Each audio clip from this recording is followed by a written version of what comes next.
Hello, नमस्ते and welcome to all of you. मैं जतिन देव शर्मा आप सभी व्यूअर्स का फाइनेंशियल मार्केट की कक्षा के चौथे भाग में जो है बहुत बहुत स्वागत करता हूं और उम्मीद करता हूं कि आपको जो है इस कक्षा से काफ़ी कुछ जानने और सीखने को जो है मिल रहा होगा। तो देखिए, हमने पिछली कक्षा में जो है एसेट क्लास और एसेट क्लास में कौन कौन से इन्वेस्टमेंट ऑप्शंस होते हैं उनके बारे में जो है हमने जानने और समझने की जो है वो कोशिश करी। और आज भी हम जो है ऐसे ही फाइनेंशियल मार्केट्स की कुछ नई बातों के बारे में जो है जानने और समझने की जो है हम कोशिश करेंगे। तो चलिए आज की कक्षा जो है हम शुरू करते हैं।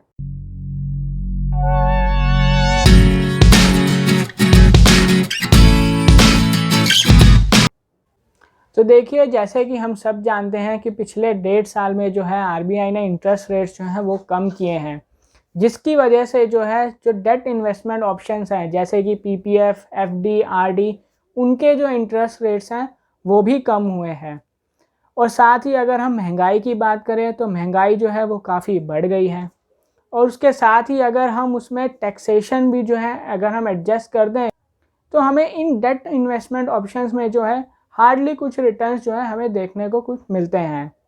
तो देखिए, हर एक इन्वेस्टर जो है वो अपने लिए जो है अच्छे रिटर्न्स के साथ साथ जो है एक अच्छी वेल्थ भी जो है वो बनाना चाहता है। पर क्योंकि डेट इन्वेस्टमेंट ऑप्शन में जो है इंटरेस्ट रेट्स काफ़ी कम है और अगर हम इसमें जो है इन्फ्लेशन और टैक्स जो है अगर एडजस्ट कर दें तो हमें डेट इन्वेस्टमेंट ऑप्शंस में जो है हार्डली कुछ रिटर्न्स जो है वो हमें देखने को मिलते हैं, जिसकी वजह से हमने जो है पिछले 1-1.5 साल में देखा है कि काफ़ी सारे नए इन्वेस्टर्स हैं जिन्होंने जो है इक्विटी में जो है इन्वेस्टमेंट्स करनी जो है वो शुरू की है। तो देखिए, आप जब कभी भी फाइनेंशियल मार्केट्स में किसी भी इन्वेस्टमेंट ऑप्शंस में निवेश करें तो देखिए, एक निवेशक के लिए जो है उस इन्वेस्टमेंट ऑप्शन के बारे में जानना और समझना बहुत ही ज़्यादा ज़रूरी है। बिना जाने और समझे आपको किसी भी इन्वेस्टमेंट ऑप्शन में जो है इन्वेस्टमेंट्स नहीं करनी है। तो देखिए, आपको जो है ये पता होना चाहिए कि क्या वो इन्वेस्टमेंट ऑप्शन आपके लिए सही है या नहीं। क्या वो आपके फ्यूचर फाइनेंशियल नीड्स को जो है वो फुलफ़िल कर सकता है या नहीं। उस इन्वेस्टमेंट ऑप्शंस के क्या रिस्क हैं और उस इन्वेस्टमेंट ऑप्शंस के जो है क्या फ़ायदे हैं और क्या नुकसान है। इन सब चीज़ों के बारे में जो है एक निवेशक को जो है पता होना बहुत ही ज़्यादा ज़रूरी है। तो देखिए, आज की इस कक्षा में जो है हम इक्विटी इन्वेस्टमेंट्स के बारे में जो है कुछ ज़रूरी बातें जानने और समझने की जो है कोशिश करेंगे। तो चलिए आइए इक्विटी इन्वेस्टमेंट्स के बारे में जो है कुछ ज़रूरी बातें जानते और समझते हैं। तो आइए अब हम जो है कुछ ज़रूरी बातें जानने और समझने की कोशिश करते हैं इक्विटी मार्केट और इक्विटी इन्वेस्टमेंट्स के बारे में। तो देखिए, अगर हम इक्विटी में जो है इन्वेस्टमेंट्स करना चाहते हैं तो इक्विटी में जो है हम इन्वेस्टमेंट्स दो तरीके से कर सकते हैं। तो देखिए, पहले तो है हम इक्विटी में इन्वेस्टमेंट्स जो है स्टॉक मार्केट के थ्रू जो है वो कर सकते हैं। यानी हमारी कंट्री के जो दो मेजर एक्सचेंजेस हैं, यानी नेशनल स्टॉक एक्सचेंज और Bombay stock exchange, in exchange पे जो लिस्टेड कंपनीज हैं उन लिस्टेड कंपनीज के जो इक्विटी शेयर्स में जो है हम इन्वेस्टमेंट्स कर सकते हैं। या फिर हम जो है इक्विटी म्यूचुअल फंड्स के थ्रू जो है हम इन्वेस्टमेंट्स कर सकते हैं। तो देखिए, ये वो तरीके हैं जिसके थ्रू जो है हम इक्विटी में जो है इन्वेस्टमेंट्स कर सकते हैं। तो देखिए, अब हमारे लिए जो है ये जानना बहुत ज़रूरी है कि कितने लोग जो है वो स्टॉक मार्केट या फिर म्यूचुअल फंड्स में जो है वो इन्वेस्टमेंट्स करते हैं। तो देखिए, जैसे कि हम यहाँ पर देख सकते हैं कि हमने जो है यहाँ पर penetration percent of investors in stock market, यानी कितने परसेंट इन्वेस्टर्स जो हैं वो स्टॉक मार्केट्स में जो है वो इन्वेस्टमेंट्स करते हैं। तो देखिए, जैसे कि हम यहाँ पर देख सकते हैं कि हमने यहाँ पर अलग अलग कंट्री में जो है कितनी परसेंट पॉपुलेशन जो है वो स्टॉक मार्केट्स में जो है इन्वेस्टमेंट्स करते हैं उसको जो है हमने यहाँ पर दिखाया है। तो देखिए, अगर हम जहाँ तक बात करें 2020 तक की, तो देखिए यूएसए में जो है 55% पॉपुलेशन जो है वो स्टॉक मार्केट्स में जो है वो इन्वेस्टमेंट्स करती है। वहीं अगर हम यूके की बात करें तो वहाँ पर 33% और चाइना की अगर बात करें तो वहाँ पे 13% पॉपुलेशन जो है वो स्टॉक मार्केट्स में इन्वेस्टमेंट करती है। वहीं अगर इंडिया की अगर हम बात करें तो हमारी कंट्री में जो है 3% जो है वो पॉपुलेशन जो है वो स्टॉक मार्केट्स में जो है इन्वेस्टमेंट करती है। वहीं ब्राज़ील में 2% और इंडोनेशिया में जो है 1% पॉपुलेशन जो है वो स्टॉक मार्केट्स में जो है इन्वेस्टमेंट्स करती है। तो देखिए वहीं अगर हम म्यूचुअल फंड्स की बात करें तो देखिए अगर जैसे कि हम यहाँ देख सकते हैं कि mutual fund AUM as a percentage of GDP, यानी GDP का कितना परसेंट जो है म्यूचुअल फंड AUM कवर करता है। तो देखिए अगर हम 2002 की बात करें तो तब उस टाइम पे जो म्यूचुअल फंड का जो AUM है as a percentage of GDP वो जो है 4.3% था, जो कि अब बढ़कर जो है 16% हो गया है 2020 तक। वहीं अगर हम उसे कंपेयर करते हैं दूसरी कंट्रीज के साथ तो देखिए ऑस्ट्रेलिया का जो म्यूचुअल फंड AUM है as a percentage of GDP वो जो है 192% है। USA का जो है वो 145%, वहीं फ्रांस और कनाडा का जो है वो 103% है, और वहीं UK का 85% और ब्राज़ील में जो है वो 67% है। वहीं चाइना में 19 और इंडिया में जो है 16% है। तो देखिए आज भी जो है बहुत कम इन्वेस्टर्स हैं जो कि स्टॉक मार्केट और म्यूचुअल फंड्स में जो है इन्वेस्टमेंट्स करते हैं, अगर हम कंपेयर करें बाकी डेवलप्ड और फास्ट ग्रोइंग कंट्रीज के साथ। यानी आज भी बहुत सारे इन्वेस्टर्स हैं जो कि डेट इन्वेस्टमेंट ऑप्शंस में जो है वो ज़्यादातर जो है वो इन्वेस्ट करते हैं। पर देखिए पर इसमें भी कोई डाउट नहीं होना चाहिए हमें कि पिछले कई सालों में बहुत सारे इन्वेस्टर्स हैं जिन्होंने कि इक्विटी में जो है इन्वेस्टमेंट्स करनी जो है वो शुरू की है। और देखिए आने वाले सालों में भी हमें और कई नए इन्वेस्टर्स जो हैं वो हमें इक्विटी में जो है इन्वेस्टमेंट्स करते हुए जो है वो नज़र आएंगे। तो देखिए अगर हम हमारी इंडियन इक्विटी मार्केट्स की अगर बात करें तो देखिए सितंबर 2021 में जो है हमारी इंडियन इक्विटी मार्केट्स ने जो है $3 ट्रिलियन का जो है मार्केट कैपिटलाइजेशन जो है वो अचीव किया है। यानी हमारी जो इंडियन इक्विटी मार्केट्स जो है वो अब 6th बिगेस्ट मार्केट हो गई है in terms of market capitalisation, जो कि अब जो है $3.40 ट्रिलियन हो गया है। वहीं अगर हम इसको दूसरी कंट्री के जो है मार्केट कैपिटलाइजेशन के साथ अगर हम कंपेयर करें तो देखिए US का जो मार्केट कैपिटलाइजेशन है वो सबसे ज़्यादा है, जो कि $51.3 ट्रिलियन है। उसके बाद जो है चाइना का है जो कि $12.42 ट्रिलियन है। उसके बाद जो है जापान का है जो कि $7.43 ट्रिलियन का है। उसके बाद हांगकांग का जो कि $6.52 ट्रिलियन का है। जिसके बाद जो है यूके का है जो कि $3.68 ट्रिलियन का है। और उसके बाद जो है इंडिया और फ्रांस का जो कि $3.40 ट्रिलियन है। तो देखिए हमारी जो इक्विटी मार्केट्स है वो जो है 6th बिगेस्ट मार्केट हो चुकी है in terms of market capitalisation.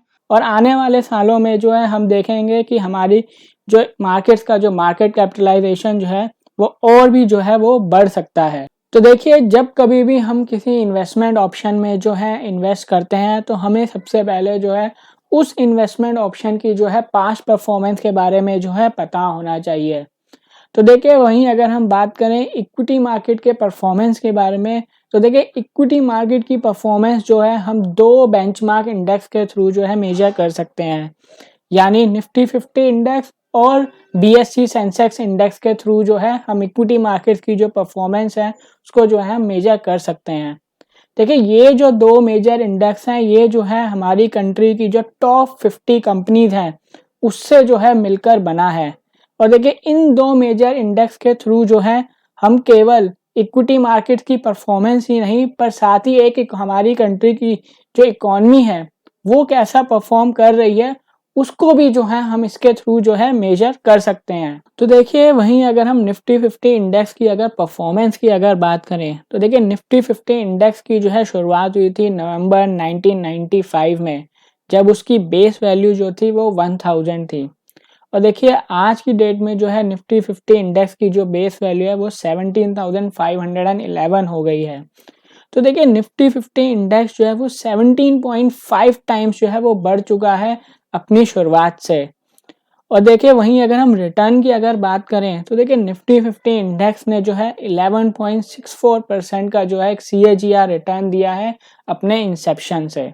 तो देखिए वहीं अगर हम BSE सेंसेक्स इंडेक्स के परफॉर्मेंस की बात करें तो देखिए BSE सेंसेक्स इंडेक्स जो है वो हमारी कंट्री का जो है सबसे पुराना बेंचमार्क इंडेक्स है, जिसकी शुरुआत जो है 1 अप्रैल 1979 में हुई थी, जब उसकी बेस वैल्यू जो थी 100 थी।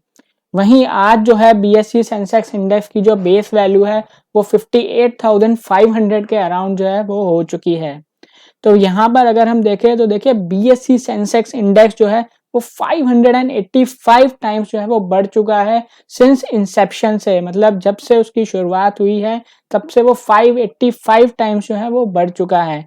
वहीं अगर हम रिटर्न्स की बात करें तो देखिए BSE सेंसेक्स इंडेक्स ने जो है 16.81% के CAGR से जो है रिटर्न्स दिए हैं। तो देखिए अगर हम इक्विटी मार्केट्स के जो है लास्ट 20 ईयर्स के रिटर्न्स को अगर हम देखें तो देखिए जैसे कि हम यहाँ देख सकते हैं कि इक्विटी मार्केट्स ने जो है सिर्फ 5 साल जो है वो नेगेटिव रिटर्न्स जो है हमें दिए हैं। यानी इक्विटी मार्केट्स ने जो है 2000, 2001, 2008, 2011 और 2015 में जो है हमें जो है नेगेटिव रिटर्न्स दिए हैं। वहीं अगर हम बाकी ईयर्स को अगर हम देखें तो वहां हमें जो है इक्विटी मार्केट्स ने जो है बहुत ही अच्छे रिटर्न्स जो है जनरेट कर दिए हैं। तो देखिए इससे एक बात तो साफ होती है कि अगर हम इक्विटी मार्केट्स में लॉन्ग टर्म के लिए अगर हम इन्वेस्टमेंट्स करते हैं तो हमें जो है यकीनन इक्विटी मार्केट से जो है बहुत ही अच्छे रिटर्न्स जो है हमें देखने को मिलते हैं, जिससे कि जो है हमें जो है हमारी वेल्थ क्रिएट करने में भी जो है काफ़ी मदद मिलती है। तो देखिए जब कभी भी हम किसी इन्वेस्टमेंट ऑप्शन में जो है इन्वेस्ट करते हैं तो हमें देखिए उस इन्वेस्टमेंट ऑप्शन के जो है करेक्टरिस्टिक या उसके फीचर्स के बारे में पता होना जो है बहुत ही ज़्यादा ज़रूरी है। तो देखिए हमें पता होना चाहिए कि उस इन्वेस्टमेंट ऑप्शन के क्या फ़ायदे हैं और क्या नुकसान हैं। तो देखिए अगर हम यहाँ पर इक्विटी इन्वेस्टमेंट्स के जो है एडवांटेजेस यानी उसके फ़ायदे की अगर हम बात करें तो देखिए इक्विटी मार्केट्स में इन्वेस्टमेंट करके जो है हम हाई रिटर्न्स जो है वो जनरेट कर सकते हैं। वहीं देखिए इक्विटी इन्वेस्टमेंट्स जो है वो हमें कुशन प्रोवाइड करवाते हैं अगेंस्ट इन्फ्लेशन के। तो देखिए वहीं ये जो अगला बेनिफिट जो हमें इक्विटी इन्वेस्टमेंट से मिलता है वो ये है कि हम जो है बहुत आसानी से और कहीं से भी जो है इक्विटी मार्केट्स में जो है वो इन्वेस्टमेंट कर सकते हैं। तो देखिए आज की डेट में जो है प्लेटफॉर्म्स अवेलेबल हैं जिसके ज़रिए जो है हम इक्विटी मार्केट्स में जो है बहुत आसानी से जो है इन्वेस्टमेंट्स कर सकते हैं। तो देखिए अगला जो बेनिफिट हमें मिलता है वो ये है कि इक्विटी इन्वेस्टमेंट जो है वो हमें डाइवर्सिफिकेशन प्रोवाइड करवाता है हमारे इन्वेस्टमेंट पोर्टफोलियो में। वहीं अगर हम अगले बेनिफिट की अगर हम बात करें तो इक्विटी इन्वेस्टमेंट जो है वो हमें लिक्विडिटी प्रोवाइड करवाता है, यानी हम जब चाहें हम तब अपनी इन्वेस्टमेंट्स को जो है बहुत आसानी से जो है उसे विड्रॉ कर सकते हैं। अगला और सबसे इम्पोर्टेंट बेनिफिट जो हमें इक्विटी इन्वेस्टमेंट्स में मिलता है वो मिलता है रेगुलेटरी फ्रेमवर्क का। तो देखिए इक्विटी मार्केट जो है वो रेगुलेट की जाती हैं सेबी के द्वारा यानी securities and exchange board of India के द्वारा, जो कि ये इंश्योर करता है कि इन्वेस्टर्स जो हैं वो अपनी इन्वेस्टमेंट्स जो हैं वो सेफली और सिक्योरली जो है वो इनिशिएट कर सकें और मार्केट में जो है कोई भी गलत एक्टिविटी जो है ना हो। और देखिए अगला जो इम्पोर्टेंट बेनिफिट जो इक्विटी इन्वेस्टमेंट से हमें मिलता है वो मिलता है कॉर्पोरेट एक्शंस का। तो देखिए आप जब भी इक्विटी मार्केट्स में इन्वेस्टमेंट करते हैं तो आप बहुत सारे कॉर्पोरेट एक्शंस में जो है पार्टिसिपेट कर सकते हैं, जैसे कि bonus, right issue, stock splits या डिविडेंड्स। इन सब कॉर्पोरेट एक्शंस का बेनिफिट्स जो है हम इक्विटी मार्केट्स में जो है इन्वेस्टमेंट कर जो है वो हम ले सकते हैं। तो वहीं अगर हम इक्विटी इन्वेस्टमेंट के डिसएडवांटेजेस की अगर हम बात करें यानी इक्विटी इन्वेस्टमेंट से हमें क्या नुकसान हो सकता है उसकी अगर हम बात करें तो देखिए इक्विटी इन्वेस्टमेंट में जो है बहुत ही ज़्यादा हाई रिस्क और वॉलेटिलिटी जो है होती है। और देखिए इक्विटी इन्वेस्टमेंट करने से पहले हमें जो है मार्केट का जो है एक डिटेल एनालिसिस करना बहुत ही ज़्यादा ज़रूरी है, जिसके बिना जो है हम मार्केट्स में जो है इन्वेस्टमेंट्स इनिशिएट नहीं कर सकते हैं। देखिए अगला जो इम्पोर्टेंट डिसएडवांटेज जो इक्विटी इन्वेस्टमेंट का हो सकता है वो है लैक ऑफ नॉलेज। अगर हमें देखिए इक्विटी मार्केट्स में इन्वेस्टमेंट करने की अगर नॉलेज नहीं है तो उससे भी जो है हमें जो है हमारे इन्वेस्टमेंट्स में जो है हमें नुकसान हो सकता है। देखिए अगला जो इम्पोर्टेंट डिसएडवांटेज जो इक्विटी इन्वेस्टमेंट का हो सकता है वो है इम्पल्सिव इन्वेस्टमेंट, यानी बिना सोचे समझे अगर हम बहुत ज़्यादा अगर हम इन्वेस्टमेंट इक्विटी में कर दें तो उससे भी जो है हमें जो है नुकसान जो है हो सकता है। तो देखिए ये जो थे कुछ एडवांटेजेस और कुछ डिसएडवांटेजेस जो थे इक्विटी इन्वेस्टमेंट्स के थे।